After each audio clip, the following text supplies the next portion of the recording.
Welcome back, everybody, to The Creative Moment, Season 3, Episode 3. I'm Dante Bullhauer. I'm a photographer. Jamie Bullhauer. I'm a writer. And obviously, with those two professions, you have a lot to do with creativity in our daily lives. So let's break right into it. Okay. Oops. Well, can't win them all. No cap. Oh, now I'm going to take the cap off. Okay, that was a boomer joke. Anyway, today we are talking about emotion and how it plays into our bodies of work kind of throughout our process overall. And obviously for you, in some senses, writing novels, you go through a whole slew of emotions while you're writing that novel because it's a longer term project. Yep. Say, like, in relation to the digital media side of video, there's a lot more kind of emotions that go into like a wedding video or things than just like a photo or a poem. So first of all, how big of a role does emotion play in your work? And then kind of describe maybe a like key moment that you've really felt kind of an emotion from you exuded into a project. Okay, so it's interesting because you already touched on it, and we've talked about the creative process for ourselves and then for the reader or the person who hired you.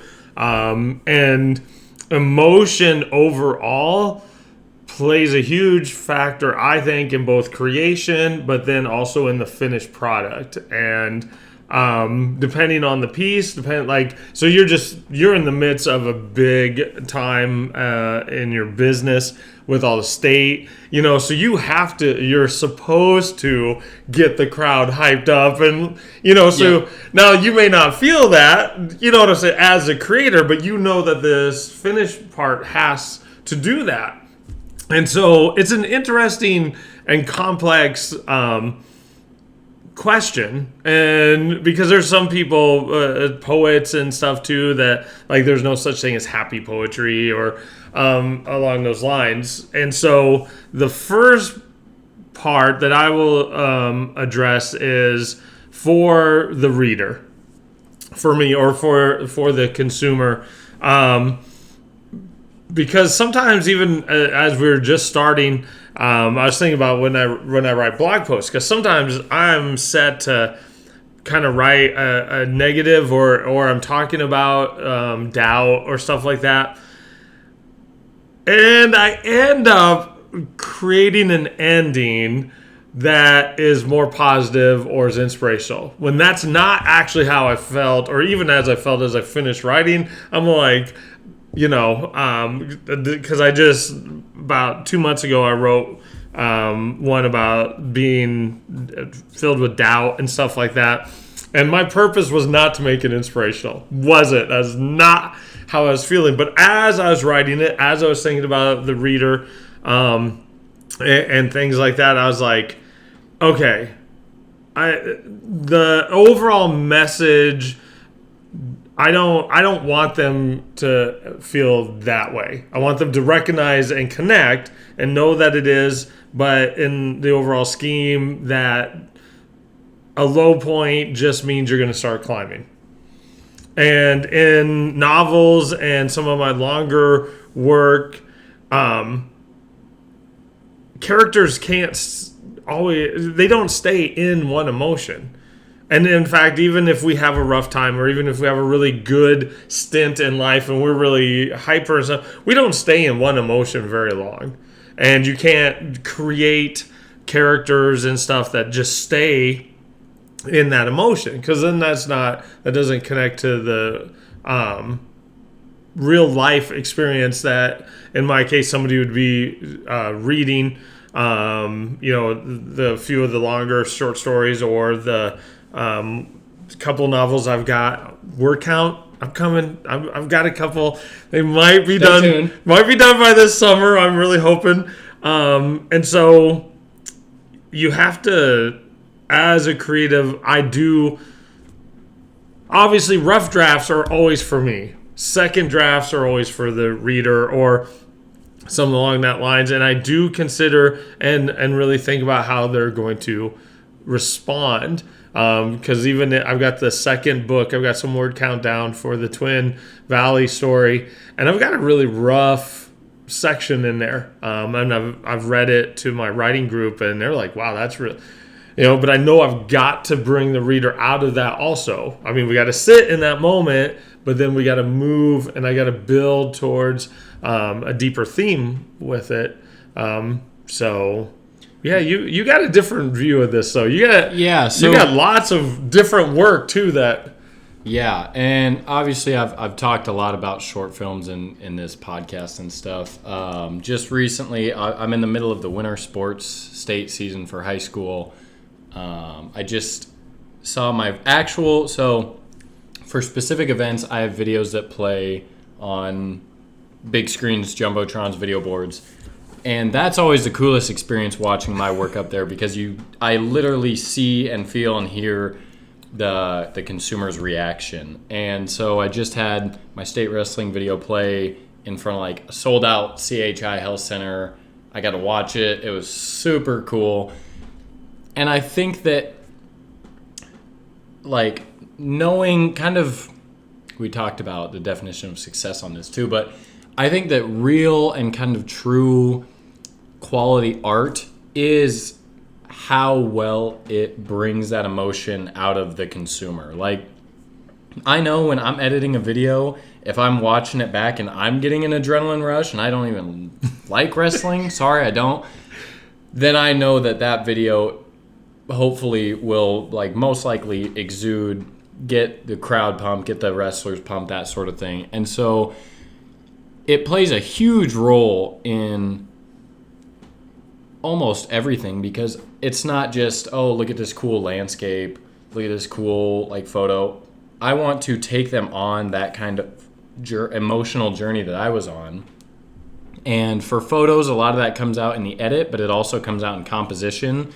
There's some technical aspects of it, like if you have a wider angle, a lower angle, shooting up at a player, it makes them feel bigger, more like grand and kind of atmospheric, if you will, or whatever.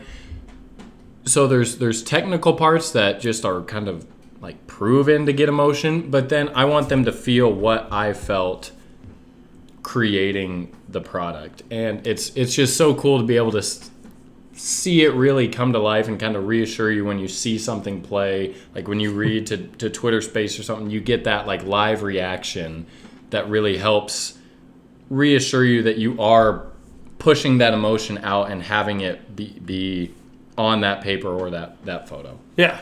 And just connecting it, because I was just talking to my 7th grade creative class and we were talking about words. And so obviously writing. And they had to write this story just based off of one sentence. And in the sentence, there's black smoke happening. And so then after they wrote their stories and everything, I was like, okay, how many people actually wrote about something bad happening? And like a lot of them, and one person actually had a happy story, but I was trying to show and talk about the universal, and you talked about there are certain shots, there's technical things, there are certain words that we might use that universally we all understand and we connect to. And the creative part is bringing something new, a different edge, or presenting it in a way that hasn't been done before, or adding another element to enhance. And so I was just with the 7th graders, and it probably went over their head, but I think they kind of got that. It's like, look, we all experience some things together. Our experiences are all unique to us, but those emotions, we all get it. And that's how come, and that's the power of writing. It's the power of photography. Anybody who has ever lost a game, some of your shots that deal with that, like, they know that feeling. Yep. They may not have stood that way on the sideline, but they understand the head down, the helmet, just, that long gaze you have at the last game you've ever played, and you're looking at the court, or we've all been there. The photograph that you catch or the video is unique for that moment, but everybody who sees it goes, yep. and or reads a word or reads a line or something like that. And that is the powerful part of the way emotion plays into our creative production. Yeah, because in a sense, you are connecting with each individual consumer through that, you both relating on that same wavelength. Someone that, for example, like that sports photo, I know the one you're talking about, the Aurora photo, after they just lost the state finals, someone that maybe didn't play sports or wasn't involved in sports may not relate to that, but someone who was an athlete at any point on any big stage and came up short can feel that, like, it comes back into their mind, their memory of that, like they can feel that emotion, and connecting with the familiarity of the consumer and you is I feel like that's a really important part of creative work, because if you can't connect, if they can't relate to, that's why I'm kind of seeing a trend in photography now where 2016, 17, 18, kind of when I was first starting, everybody was taking like crazy photos of on top of skyscrapers hanging on by nothing, like, and as a consumer, most people can't relate to that. So that art, it's kind of shifted now into, at least maybe this is just kind of what I follow, more fine art and simplistic and intentional photos. Not just look at this sick mountain, look at this insane place that it's trying to connect emotionally with the viewer now, because not everybody's seen a mountain, but some people have seen, cool places, things like that. There's obviously sports. Almost anybody that played sports can relate to that. But just stuff like that where connecting and bringing that familiarity into your work so that the person that consumes it can relate to their own personal experience with that emotion, I feel is critical in creating. Yeah.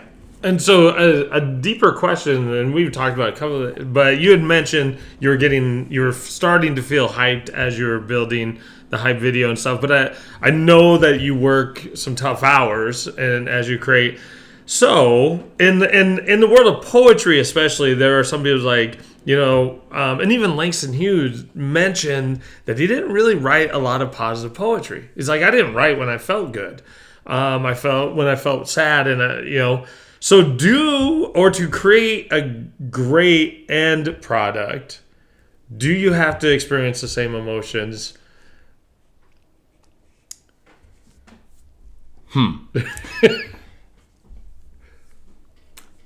I don't know. Because, like, for example, this wrestling video. Shooting it, I was not super adrenaline filled. I don't really understand wrestling. So I don't know, like, oh, that was sweet how they did that thing, got back points or whatever. Like, whatever. Editing it and kind of crafting the story was when I started to kind of be, like, pumped up about it. I think some part of you, I don't necessarily think that while creating that product you have to experience that emotion, but you have had to have in the past to be able to convey it correctly. If you are like struggling with like depression, things like that, you haven't been really like happy or peaceful maybe in a couple years, and then you try and write a happy poem, I don't think it will connect as well.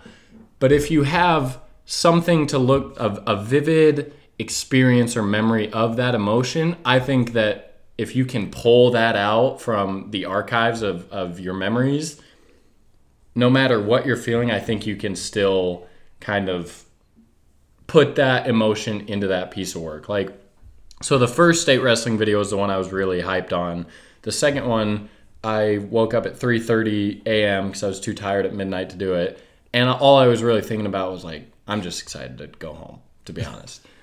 I was so tired. I was like, the snow car thing, blah. I didn't feel hyped up in that moment, but I knew from the night before or whatever, I knew what worked and how to put that emotion into that product, even though at that time, for the duration of creating that video from shooting to editing, I wasn't really like psyched up. Okay. But that's your skill set too, which we have touched upon too. And the reason why, a lot of our videos just connect because that's life, that's creativity. If you got a strong skill set, you can work and build on other things, even though at the moment, you're maybe not feeling the same emotion. And same true writing longer pieces, novels and stuff like that. Okay, you got to work through those things because, again, if you set your goals and you get your word count and then you got to edit, there's a lot of work, and we touched upon this already, but people do not understand the work that is involved in real creation. The finished product is the epitome of one, like getting the idea, then creating it, then revising it. Like there's so much that goes into a final product that the consumer just goes over their head because they don't know. Yeah, and they don't need to know, but maybe they should. And as you're talking, and as we're within that question, and I know I've said this before, Neil Gaiman has a quote that to be a good writer, you need to go live. Because and in this interview on YouTube and stuff, he's like, I know a lot of good writers that is very strong writing, but it's just boring. Why? Because they haven't lived. They haven't felt emotions. They haven't had their heart broken or be awed by the scenery or things like that. And so I don't think that you always have to feel the exact emotion that you're writing about or creating about or painting or drawing or anything. But I think you're right. You got to tap in to that. You got to sometimes bring in that memory. You got to, because again, we already talked about that in another video. All art is a bridge, and I don't think it's fully art until it's been received. And the viewer, the reader, whatever, has to be part of the connection. And so that work part goes into play, and if you got the right word choice, if you got the right angle, or a cut scene on the beat for your music, because yours is a little bit more complex sometimes with the videos, that they're going to connect on that universal level with whatever emotion that we're trying to do in that creation. Yeah. So with, I kind of want to dive into your kind of novels and stuff. With that, there's the complexity of kind of the underlying overall theme and emotion that you want to convey. But then there's all the ups and downs of the storyline, personal characters, their ups and downs of their character storyline. How do you kind of put that together where you, even through like maybe a moment, well, like a rough scene in kind of maybe an inspirational or whatever piece, combine those emotions and still have it direct on the same path towards the same goal, even though some of the emotions in the book it's not all just directly end goal emotion or whatever. So this is where I've learned as the longer pieces and stuff. And again, we talked about, you've always got to learn. Okay. You can't, and I've gotten better at actually like doing the rough draft, like timeline, some things, and working, because in novel writing and fiction writing and stuff, you can only have so many protagonists, meaning main characters. And I think in my first real book, I got a little heavy on trying to make all my characters be important and all. And the second story of the Twin Valley, I've trimmed that down a little bit, because that's really hard. Because then you got all this time that you have to invest into the character so that people care about what they feel. Because if they don't care about if they're having a bad day, then it doesn't work. Yep. Because they're just like, I don't know anything about this. Yeah, they're just like, okay. And then in a couple of the other ones, so I've gotten better at putting down the main moments and correlating with what emotion and aspect that connects to the final message or theme that I do have. I some people say when they write and then the character just goes off on their own, and I kind of understand that because I do that in blogging more to a degree, and that because stories can morph, and I agree with that. But I don't think you sit down to write a novel and it just comes to I don't sit down with a video and footage and be like, oh, we'll just throw this in, and it comes out, and I'm like, I love that. And that's never. And so I've done better on that. I've strengthened my work ideas out instead of kind of being random. But that's also why I don't think some of these novels have come to completion, because I was too random on that, and therefore, if I didn't aspire, I didn't know what was going to happen, I didn't write, and therefore it didn't get done. So now I've been working and things are progressing a lot better. And so it's just work. And if you can see that end goal beforehand, it's easier to get there than if you're just kind of trying to navigate where your this might be a good thing that happens here. Well, if it doesn't move the story along, or it doesn't help build to an understanding, then it doesn't. Yeah, and that's something I talked about with JC, my sister, about like the intentionality of through watching a lot of Netflix lately, too much. The intentionality of every shot. There's a reason for every dialogue. There's a reason for every angle and color grade. There's so much of that is just trying to pull that emotion out of you, so that when you finally get to the end, the message even is so clearly delivered that subconsciously you feel it without even knowing that, like, they were trying to get you to feel that emotion. And that's where I think I kind of differ from Bass, is because, like, Top Gun, it's like, yeah, I know what's going to happen before I even watch the movie. He's going to do something crazy impossible, and he's going to succeed, and one of the kind of main characters is going to die. That's it. That's why I don't watch Marvel movie, I like comedies sometimes, but the story just doesn't go deep enough that I just don't really get into them. And so with those kind of more in-depth stories, I love breaking down, like, what emotion are they trying to pull by that shot being so compressed? Like, they're trying to isolate that person from his environment by making it totally blurred out in the background.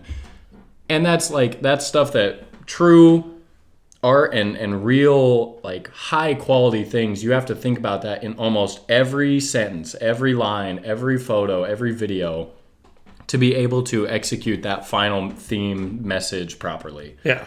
Well, even pop culture movies and stuff do that work too. And I get that. But it is, again, I think that's something the everyday person just enjoys. I mean, and they connect. That's why people like some things and people don't like others. And that's okay. You don't have to like my stuff. Other people will.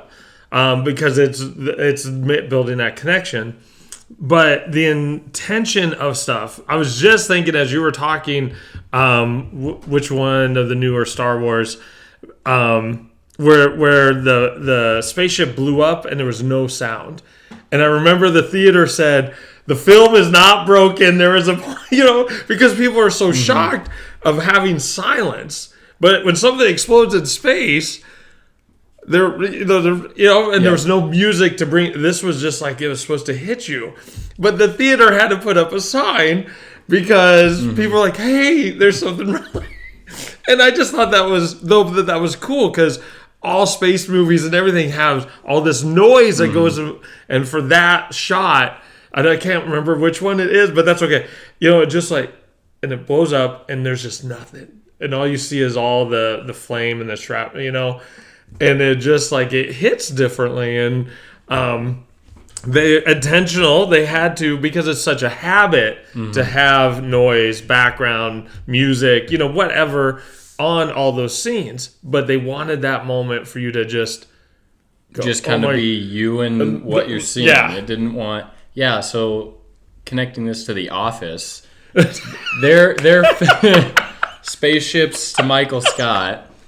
The producers and writers talk about their favorite scenes throughout the show are the silent ones. So like when they turn off the mic, when Jim proposes to Pam, there's no audio there. And so it kind of hits you weird. You're like, I want to know what they're saying, but you're just experiencing that moment in kind of like a raw sense. And so the more like real life, because it's not High School Musical. We don't have music all the time. And you could hear so when he proposed, it was outside his gas station, it was raining. You could hear the cars in the rain. You couldn't hear what they were saying, and it was a super zoomed in shot. You could tell they were far away.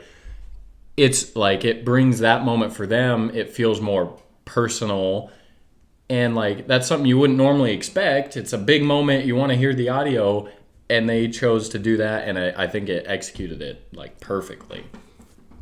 So that's kind of our synopsis on emotion. We kind of sprinkled in a little tricks. We kind of just let it flow like we was not planned as well as We didn't have any main moments in there, but that's kind of how we roll here. We decide this topic like 2 minutes before shooting. So with that, we hope you guys enjoyed. We hope you guys are enjoying Season 3 so far. This was The Creative Moment, Season 3, Episode 3, and we'll see you guys in 2 weeks.